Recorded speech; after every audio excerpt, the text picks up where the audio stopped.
Hello everyone, आप सभी का गणित एनालिसिस चैनल पर स्वागत है। हमने अपनी पिछली क्लास में बहुपद का शून्यक निकालना सीख लिया था, ठीक है।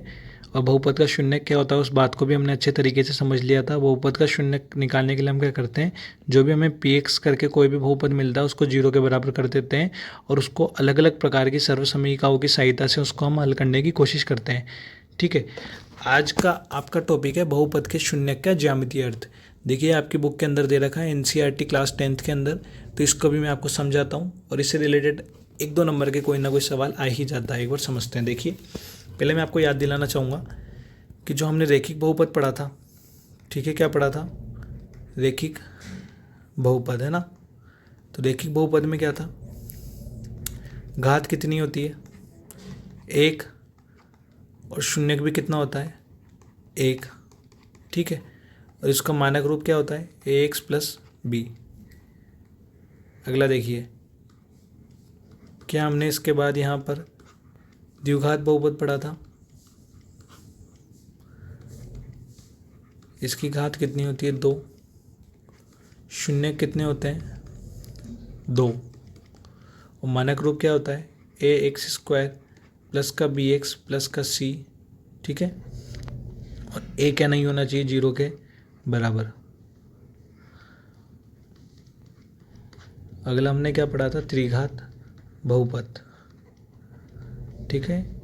अधिकतम घात कितनी होती है इसकी, तीन, शून्य कितने होंगे यहाँ, तीन, और इसका मानक रूप क्या है, ए एक्स क्यूब प्लस का बी एक्स स्क्वायर प्लस का सी एक्स प्लस का डी।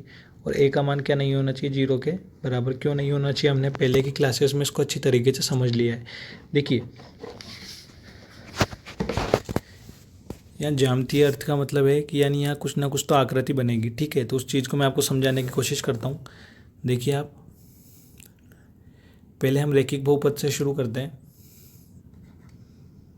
कि रेखिक बहुपद यहाँ क्या कह रहा है, रेखिक बहुपद। देखिए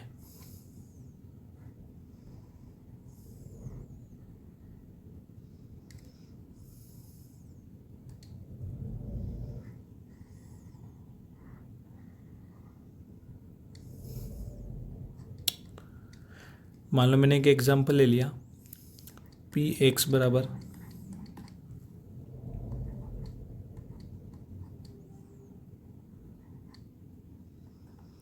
टू एक्स प्लस थ्री। मान लो मैंने एक एग्जांपल ले लिया, ठीक है। यदि मुझे इसके शून्यक निकालने हैं तो मैं क्या करूँगा, क्या लिखूँगा यहाँ पर, शून्यक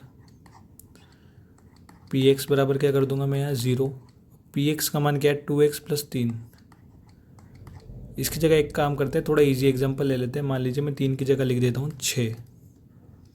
तो यहाँ पी एक्स बराबर क्या आ गया, टू एक्स प्लस छः बराबर क्या आ गया, ज़ीरो। अब सामान्य समीकरणों को आपको हल करना आता ही होगा, ठीक है। तो टू एक्स बराबर हो गया ज़ीरो, छः का जैसे उधर पक्षांतर करूँगा तो क्या हो जाएगा, माइनस का छः। फिर इधर दो का पक्षांतर करूँगा तो माइनस का छः बटा क्या हो जाएगा, दो। और हल करने पर एक्स का मान कितना प्राप्त होगा, तीन, ठीक है। अब ये तीन एक ऐसा मान है, इसको हम बहुपद में रख के एक बार चेक कर लेते हैं, क्या ये इसका शून्य के गया है ना। हमें एक्स बराबर तीन तो मिल गया, पर एक बार हम इसकी चेकिंग कर लेते हैं। ऐसा आपको परीक्षा में नहीं करना है, मैं समझा रहा हूँ आपको। एक काम करता हूँ, मैं एक्स बराबर तीन रखता हूँ, तीन रखने पर, है ना, बहुपद क्या दिया था आपको, पी एक्स बराबर टू एक्स प्लस तीन। तो मैं एक्स की जगह पर क्या रख रहा हूँ यहाँ, तीन। तो दो गुणा एक्स की जगह पर तीन लिख दिया, प्लस का क्या लिख दिया मैंने, तीन, ठीक है। पर यहाँ देखो आप, माइनस का छः है ना, माइनस के छः में दो का भाग दूंगा तो उत्तर क्या आएगा, माइनस का तीन। तो यहाँ भी क्या रखोगे आप, माइनस का तीन। थोड़ा लिखने में गलती हो गई, माइनस का तीन। और यहाँ भी क्या हो गया, माइनस का तीन। माइनस के तीन को दो से गुणा करोगे तो माइनस का छः। क्या साथ में इधर प्लस का छः चल रहा है, हाँ प्लस का छः चल रहा है। देखिए सवाल लिखने में थोड़ी हमसे गलती हो चुकी है, उसको सही कर देते हैं। प्लस का छः और माइनस का छः क्या हो जाएगा, ज़ीरो। तो बोलो बहुपद में माइनस का तीन मान रखने पर बहुपद का मान कितना प्राप्त हो गया मेरे को, ज़ीरो। एक तरीका तो आपका ये होता है, ठीक है, बहुपद का शून्यक निकालने का। अगला तरीका होता है बहुपद का शून्यक निकालने के लिए ग्राफिकल मेथड, ठीक है। ग्राफ मेथड होता है, तो उसमें आप क्या करते हो, ऐसे ग्राफ खींचते हो। आप लोगों ने 9वीं क्लास में पढ़ा होगा ग्राफ के बारे में, तो आपने पढ़ा ही होगा 9वीं क्लास में। उसमें क्या होता है, ऐसे दो लाइनें होती है, एक सीधी लाइन होती है और एक उसके ऊपर थोड़ी खड़ी लाइन होती है, ठीक है। जो ये क्षैतिज लाइन होती है इसको तो हम बोलते हैं एक्स अक्ष, एक तरफ तो लिखते हैं एक्स, एक्स डैश, और जो खड़ी लाइन होती है ऊर्ध्वाधर रेखा उसको हम बोलते हैं वाई और वाई डैश। जहाँ ये दोनों मिलते हैं उस बिंदु को हम क्या बोलते हैं, ओ या फिर 0,0। देखिए इस तरफ जो भी आएगा ना सब प्लस होगा और इस तरफ जो भी आएगा सब प्लस होगा। तो मान लो मैंने कुछ संख्या लिखी 1 2 3 4 5 6, और इधर भी जो लिखूंगा वो सभी क्या होगी, प्लस की संख्या है, ठीक है। मेरे पास ग्राफ नहीं है तो ज़्यादा एक्यूरेसी आती, ठीक है। 4 इस लाइन पे नीचे की तरफ और इस लाइन पे इस तरफ, यानी दाएं हाथ पे जो कुछ भी होगा ना क्षैतिज रेखा पे वो होगा प्लस, और ऊर्ध्वाधर रेखा पे जो ऊपर की तरफ होगा वो होगा प्लस, और जो वाई अक्ष पे नीचे की तरफ होगा वो होगा माइनस, और जो एक्स अक्ष पे बाई तरफ होगा वो क्या होगा, माइनस। तो यहाँ क्या आ जाएगा, -1, -2, -3, -4, -5, ठीक है। यहाँ हो जाएगा -1, -2, -3, -4। अभी आप लोगों ने देखा होगा मैंने एक एग्जाम्पल के लिए अपना शून्य क्या लिखा, px बराबर 2x + 6, ठीक है। तो ये क्या दे रखा, पूरा x के पदों में दे रखा है ना। और जो मेरे पास ये निर्देशांक तंत्र है इस पूरे को हम क्या बोलते हैं, निर्देशांक तंत्र। तो इसमें एक तो दे रखी है x अक्ष और एक दे रखी है y अक्ष। तो मैं एक काम करता हूँ, जो px है ना इस px की जगह पे एक शब्द काम में ले लेता हूँ, y काम में ले लेता हूँ, इससे आपको कन्फ्यूज़ नहीं होना है। ये px ही है, ठीक है। आगे जाके हम इसको px लिख देंगे, अभी हम इसको हमारे सवाल को हल करने के लिए क्या मान रहे हैं, y। तो अब ये क्या, एक बात बताओ मुझे कि ये रैखिक समीकरण बन गया ना।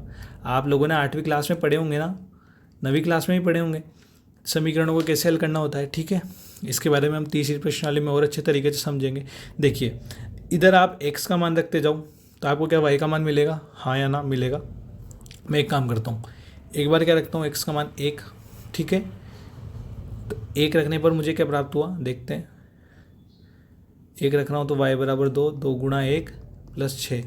तो y का मान मुझे कितना प्राप्त हो गया, 8 प्राप्त हो गया। देखिए थोड़ा मेरा ग्राफ छोटा है तो मैं एक काम करता हूँ, इस ग्राफ को भी थोड़ा बड़ा करने की कोशिश करता हूँ।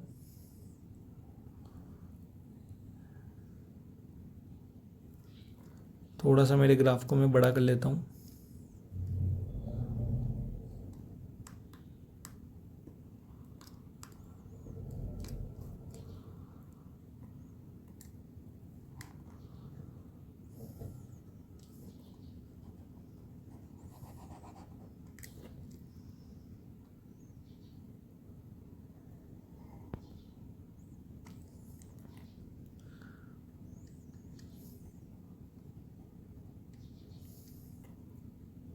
देखिए मैंने मान लीजिए 1 से स्टार्टिंग करो, 1 2 3 4 5 6 7 8 9 और ये सबसे ऊपर वाला 10, ठीक है। इधर अगर नीचे भी काउंटिंग कर रहा हूँ तो माइनस में -1, -2, -3, -4, -5, -6, -7, -8, -9 और ये माइनस का ये हो जाएगा और -10, ठीक है। देखिए मान लीजिए अगर मैंने x बराबर 1 रखा तो x की जगह मैंने 1 रखा तो 2 गुणा 1, तो 2 में 6 जोड़ेंगे 8। अगर यदि मान लो मैं x बराबर 2 रखता हूँ तो इस y का मान निकाल रहे हैं हम। अभी हम क्या कर रहे हैं, इस px की जगह पे y लेने काम में, क्योंकि हमारे पास क्या है, एक तो y के रूप में समीकरण और एक x के रूप में। आगे जाके हम px लिख देंगे, ठीक है। तो y बराबर क्या हो जाएगा, 2 गुणा 2 + 6, तो कितना आ जाएगा y का मान 10। 2 दूनी 4 और 6 क्या हो गया 10। एक काम करता हूँ, अब मैं क्या कर रहा हूँ, एक बार प्लस का मान ले लिया ना, एक बार x बराबर मैं एक काम करता हूँ -3 काम में ले लेता हूँ, ठीक है।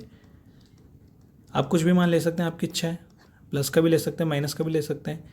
x बराबर -3 रखते हैं हम, तो देखिए y बराबर क्या प्राप्त होगा, x की जगह पर रखो -3 +6, ऐसे कैसे, तो 2 गुणा -3 क्या होता है, -6 +6, इन दोनों का आपस में जोड़ूंगा तो कितना प्राप्त हुआ, 0 प्राप्त हुआ, ठीक है। क्या प्राप्त हुआ, 0 प्राप्त हुआ।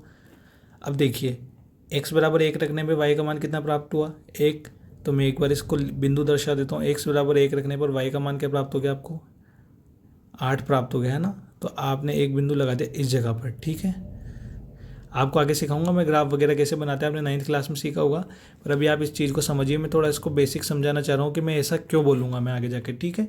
और x बराबर 2 रखने पे y का मान कितना प्राप्त हुआ हमें यहाँ पर, 10 प्राप्त हुआ यहाँ, हाँ भाई 10 प्राप्त हुआ, ठीक है। देखिए इसकी भी सिद्ध में होना चाहिए और इसकी भी सिद्ध में होना चाहिए, 10 प्राप्त हुआ। x बराबर -3 रखने पे y का मान कितना प्राप्त हुआ, 0 प्राप्त हुआ। तो 0 आप और कहीं दर्शा ही नहीं सकते, जब 0 यहाँ पर है तो हम क्या करते हैं, इसी संख्या को डायरेक्टली दर्शा देते हैं, ठीक है। अब आप एक काम करना, जो ये आपकी लाइन है ना, एक बार इसको इरेज करता हूँ मैं।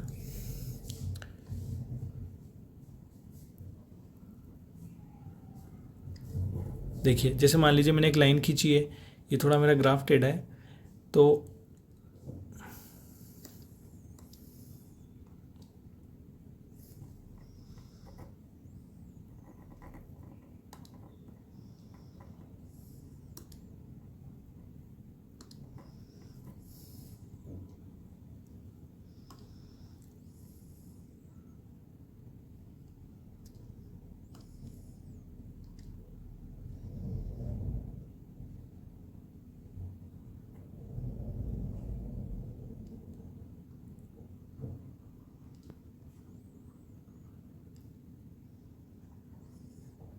देखिए अगर यदि मैं इन 3 बिंदुओं को, अगर जैसे मैं इसको ग्राफ पे बनाता तो ये और एक्यूरेट बनता, अभी थोड़ा रफ डायग्राम है।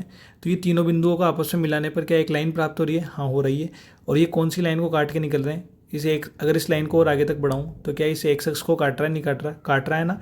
तो अब आपको समझ में आया होगा कि जो भी आपको बहुपद के शून्यक मिलेंगे ना, जो भी, जैसे अक्सर हम किस में लिखते हैं, एक्स के रूप में लिखते हैं, कोई भी हमने मानक समीकरण लिखी तो एक्स के रूप में ही लिखी ना, पी एक्स करके, तो वो हमेशा किसको काटेंगे, एक्स अक्ष को। यदि कोई शून्यक होगा ना तो वो किसको काटेगा, एक्स अक्ष को। तो मैं एक चीज लिख देता हूँ,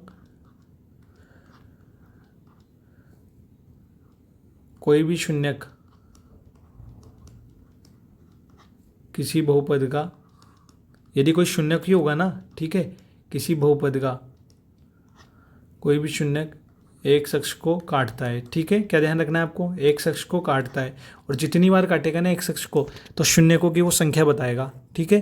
जैसे मान लो इसने एक अक्ष को अभी तो इसने एक बार ही काटा, तो ये कितने शून्यक होंगे, एक, क्योंकि ये रेखिक समीकरण है, ठीक है। रेखिक बहुपद है एक तरीके से, पी एक्स बराबर 2x + 6 है ना। अगर यदि मान लीजिए सी की जगह द्विघात बहुपद होता तो ये कितनी जगह काटता, 2 जगह काटता, पर किसको काटता, एक अक्ष को काटता। तो इस चीज़ को मैं आगे समझाता हूँ आपको। देखिए अभी जो हमें डायरेक्टली ग्राफ मिला, इसको हल करने पे मैंने बताया, देखिए तो इसने क्या किया, एक तो थी हमारी एक्स अक्ष, एक्स डैश, एक क्या थी हमारी वाई डैश। ये मैं बात कर रहा हूँ रेखिक बहुपद की, ठीक है। रेखिक बहुपद कैसे करेगा काम, है ना, क्योंकि इससे रिलेटेड आपको सवाल आता है एग्जाम में, तो आपको बस इतना समझने की जरूरत है। रेखिक बहुपद है तो ये एक अक्ष को कहीं ना कहीं काटेगा जरूर, ठीक है। इसने वाई को काटा तो उस समय फर्क नहीं पड़ता, पर इसने एक अक्ष को क्या कहीं ना कहीं काटा, तो ये जितनी जगह काटता है तो वो उस बहुपद का क्या कहलाता है, शून्यक कहलाता है, ठीक है। इसने एक बार काटा तो बहुपद का शून्यक कितने होते हैं, एक ही होते हैं ना रेखिक बहुपद में। तो इस तरीके की आकृति बनती है जब आप ग्राफ बनाते हो। तो अब आपसे पूछ लिया जाए ऐसे कोई ग्राफ दे करके, और एक जगह किसी लाइन ने इसे काट रखा हो, तो आप क्या बोलोगे, बहुपद के कितने शून्यक होंगे, एक। और जिस बहुपद का एक शून्यक होगा तो कौन सा बहुपद होगा, रेखिक बहुपद। आपसे ये बात पूछ सकता है। मान लो अगर आपको ऐसा ग्राफ दे रखा हो, ध्यान रखना परीक्षा में ऐसा भी आता है, ठीक है। जैसे मान लो ऐसे काट रहा हो, पहला एग्जाम्पल, या फिर इस तरफ ऐसे काट रहा हो, ठीक है। या फिर मान लो आपको कुछ ऐसा दे दिया उसने, कुछ ऐसे काट रहा हो, तो आपको कंफ्यूज नहीं होना, ये कौन से शून्यक कहलाते हैं, किस बहुपद के शून्यक होंगे ये दोनों, ये होंगे हमारे द्विघात बहुपद के शून्यक। किसके होंगे, द्विघात बहुपद के शून्यक। देखो 2 जगह काट रहा है ना एक अक्ष को, पर एक चीज़ का ध्यान रखना, जो भी आपका बहुपद होगा ना तो उसका शून्यक तभी निकलेगा जब वो एक अक्ष को काटेगा, ठीक है। क्यों काटेगा मैंने आपको ऊपर वाले एग्जाम्पल में समझा ही दिया है, ठीक है ना। तो आपको ये बात अच्छी तरीके से क्लियर होनी चाहिए। इसने क्या काटा, जैसे मान लो इसने एक अक्ष को यहाँ पर काटा, एक जगह 2 जगह काटा, तो 2 जगह जो काटेगा एक अक्ष को वो कौन सा शून्यक होगा, किसके शून्यक होंगे, वो द्विघात बहुपद के शून्यक। तो ये भी किस किस के ग्राफ हो सकते हैं, द्विघात बहुपद के ग्राफ हो सकते हैं। ये कौन से बहुपद के ग्राफ होंगे, द्विघात बहुपद के, ठीक है। क्या ये भी यहाँ पर 2 जगह पर काट रहा है, एक तो इस जगह काट रहा है और एक इस जगह पर काट रहा है, तो ये भी किस बहुपद का ग्राफ है, द्विघात बहुपद का। आप लोगों के बात समझ में आई होगी, किसका ग्राफ होगा ये, द्विघात बहुपद का, ठीक है। क्यों होगा, इसने दो जगह काटा पर एक्स अक्ष को काटा, ठीक है। मान लीजिए अगर इसी ने कुछ ऐसा काटा होता, इसने एक्स अक्ष को टच नहीं किया होता, तो यहाँ शून्य कितने होते हैं, 0, ठीक है। और 0 किसका शून्यक होता है हमें नहीं पता, शून्य बहुपद का शून्यक होता है, ठीक है। तो आप कुछ भी नहीं बता पाओगे, आप डायरेक्टली ये कहोगे कि यहाँ शून्य की संख्या कितनी होगी, 0। तो आप एक तो ये याद रखना, एक जगह पर काट रहा है तो कौन सा बहुपद मिलता है, रैखिक बहुपद। एक जगह काटेगा तो शून्यकों की संख्या कितनी होगी मुझे बताओ, 1, ठीक है। क्या होगी शून्यकों की संख्या, शून्यकों की संख्या क्या होगी, 1। यदि ये दो जगह काट रहा है तो शून्यकों की संख्या कितनी होगी, आपकी बुक में एग्जाम्पल है, कुछ सवाल भी उनको मैं ऐसे ही करवाऊंगा। तो शून्यकों की संख्या कितनी होगी, 2, ठीक है। वहीं आपसे मान लो परीक्षा में पूछ ले, ऐसा आपने उसने आपको ऐसा ग्राफ दे दिया मान लो, ठीक है, उसने इस तरीके का ग्राफ दे दिया आपको और पूछ लिया कि यहाँ शून्यकों की संख्या कितनी है, 2। तो शून्यकों की संख्या के आधार पर आप बताइए कि ये कौन सा बहुपद है। तो आप क्या बोलोगे कि हम जानते हैं कि द्विघात बहुपद में अधिकतम घात 2 होती है, तो शून्यकों की संख्या कितनी होती है, 2। तो यहाँ शून्यकों की संख्या 2 है, तो इसलिए ये कौन सा बहुपद होगा, द्विघात बहुपद। इसने क्या काटा, दो जगह पर काटा, नहीं काटा, काटा। और एक्स अक्ष को जरूर काटना चाहिए, तभी आप बोलोगे कि यहाँ शून्यक है। यदि वो एक्स अक्ष को नहीं काटता है तो कोई शून्यक नहीं। अब जैसे इसने क्या एक्स अक्ष को काटा, क्या नहीं काटा, तो शून्यक क्या हो जाएंगे यहाँ, 0। जो नहीं है तो उसके लिए क्या लिख दोगे आप, यहाँ पर शून्यक क्या हो जाएंगे, 0। तो मुझे लगता है अब आप लोगों को ये वाली बात समझ में आ गई होगी। देखिए और एग्जाम्पल लेते हैं, हम समझते हैं इस चीज़ को। जैसे देखिए एक बार और मैं द्विघात बहुपद के एग्जांपल्स रिपीट कर देता हूँ, ग्राफ्स को रिपीट कर देता हूँ। X dash, Y dash. देखिए एक तो क्या इस तरीके से काटेगा, तो भी ये किसका ग्राफ होगा, द्विघात बहुपद का, ठीक है। मान लो अब ये कुछ इस प्रकार से काटता हो,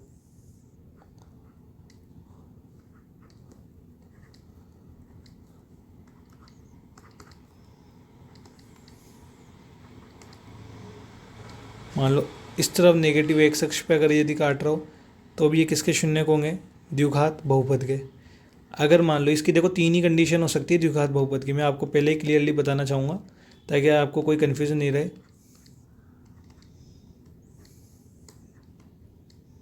मान लो कुछ ऐसे काट रहा हो कि एक्स को भी काट रहा हो, वाई को भी काट रहा हो, ठीक है। तो कौन सा बहुपद होगा, ये भी द्विघात बहुपद होगा। देखो क्या इसने यहाँ पर भी 2 जगह काटा है ना। तो ये सभी किसके ग्राफ हैं, द्विघात बहुपद के, ठीक है। किसके होंगे, द्विघात बहुपद के। इन सभी में शून्यकों की संख्या कितनी होगी, ये द्विघात बहुपद है तो शून्यकों की संख्या कितनी होगी, 2।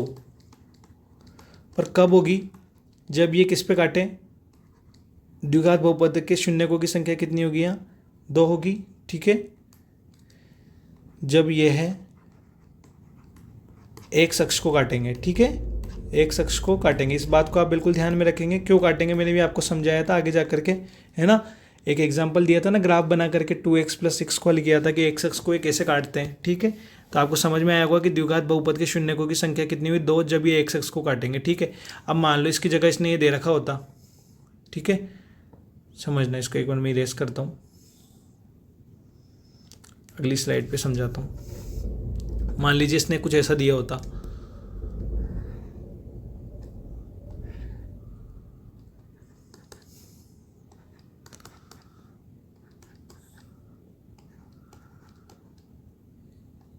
ऐसा इसने दे दिया होता, ठीक है, पहली कंडीशन।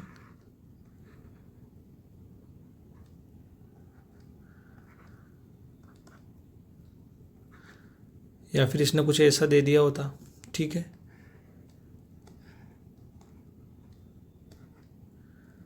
या ऐसा कुछ दिया होता,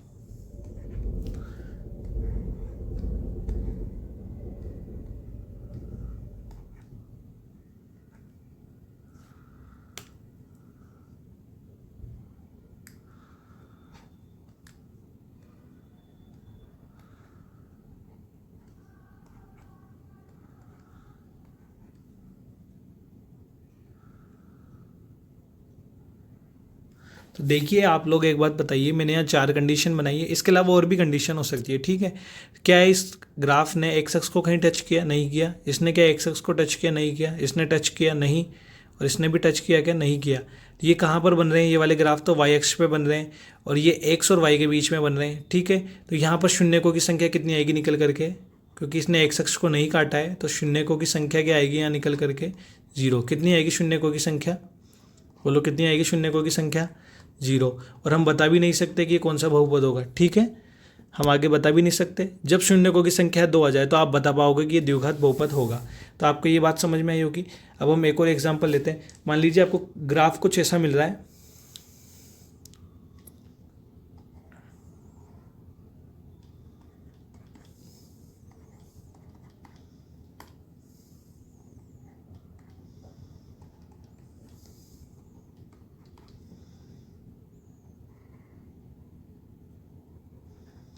कि कोई ग्राफ है जिसने एक्स अक्ष को 3 जगहों से काट दिया, ठीक है, कोई ग्राफ है जिसने एक्स अक्ष को 3 जगह से काट दिया, ठीक है। तो आप जानते हो एक्स अक्ष को अगर 3 जगह से काटेगा तो शून्यकों की संख्या कितनी होगी, बोलो 3 होगी, नहीं होगी। मैं इतनी देर से यही बता रहा हूँ, एक जगह से यदि कोई ग्राफ या कोई लाइन एक्स अक्ष को एक जगह से काटेगी तो कितने शून्यक होते हैं, एक शून्यक है तो कौन सा बहुपद होगा, रैखिक बहुपद, ठीक है। यदि वो उसको 2 जगह से काट रहा है एक्स अक्ष पर तो कौन सा शून्यक होगा, द्विघात बहुपद होगा, ठीक है। और यदि किसी ग्राफ के अंदर यदि आपका जो ग्राफ है वो एक्स अक्ष को 3 जगहों से काटे तो शून्यकों की संख्या कितनी होगी, 3। और बहुपद कौन सा होगा, वो त्रिघात बहुपद। कौन सा बहुपद होगा, त्रिघात बहुपद। तो मुझे लगता है कि अब आप लोगों को ये वाली बात अच्छे तरीके से समझ में आई होगी कि जब द्विघात बहुपद होगा ना तो वो एक्स अक्ष को 2 जगह से काटेगा, रैखिक बहुपद होगा तो एक्स अक्ष को 1 जगह से काटेगा, और जो त्रिघात बहुपद होगा ना वो एक्स अक्ष को 3 जगहों से काटेगा। और जो भी एक्स अक्ष को नहीं काटते और कहीं और बनते हैं ग्राफ तो वहाँ पर शून्यकों की संख्या क्या हो जाएगी, 0। शून्यकों की संख्या कितनी हो जाएगी वहाँ, 0। तो मुझे लगता है कि अब आप लोगों को ये वाली क्लास समझ में आई होगी। ये हमारे लिए बहुत ज़्यादा इंपॉर्टेंट क्लास है, इसी के आधार पे हम हमारी एक्सरसाइज 2.1 को सॉल्व कर पाएंगे, ठीक है। तो इसके बाद मैं कुछ इंपॉर्टेंट बातें लिख देता हूँ जो आपको याद रखनी है एग्ज़ाम के व्यू से।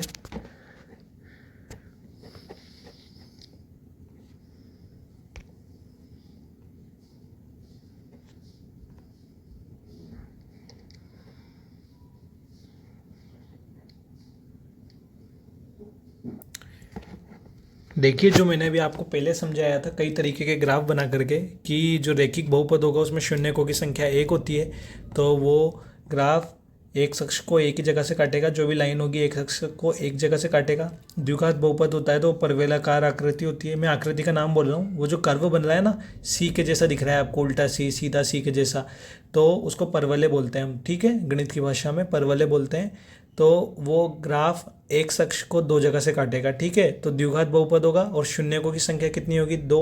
और त्रिघात बहुपद का जो ग्राफ होगा वो एक अक्ष को 3 जगहों से काटेगा, ठीक है, और शून्यकों की संख्या कितनी होगी, 3।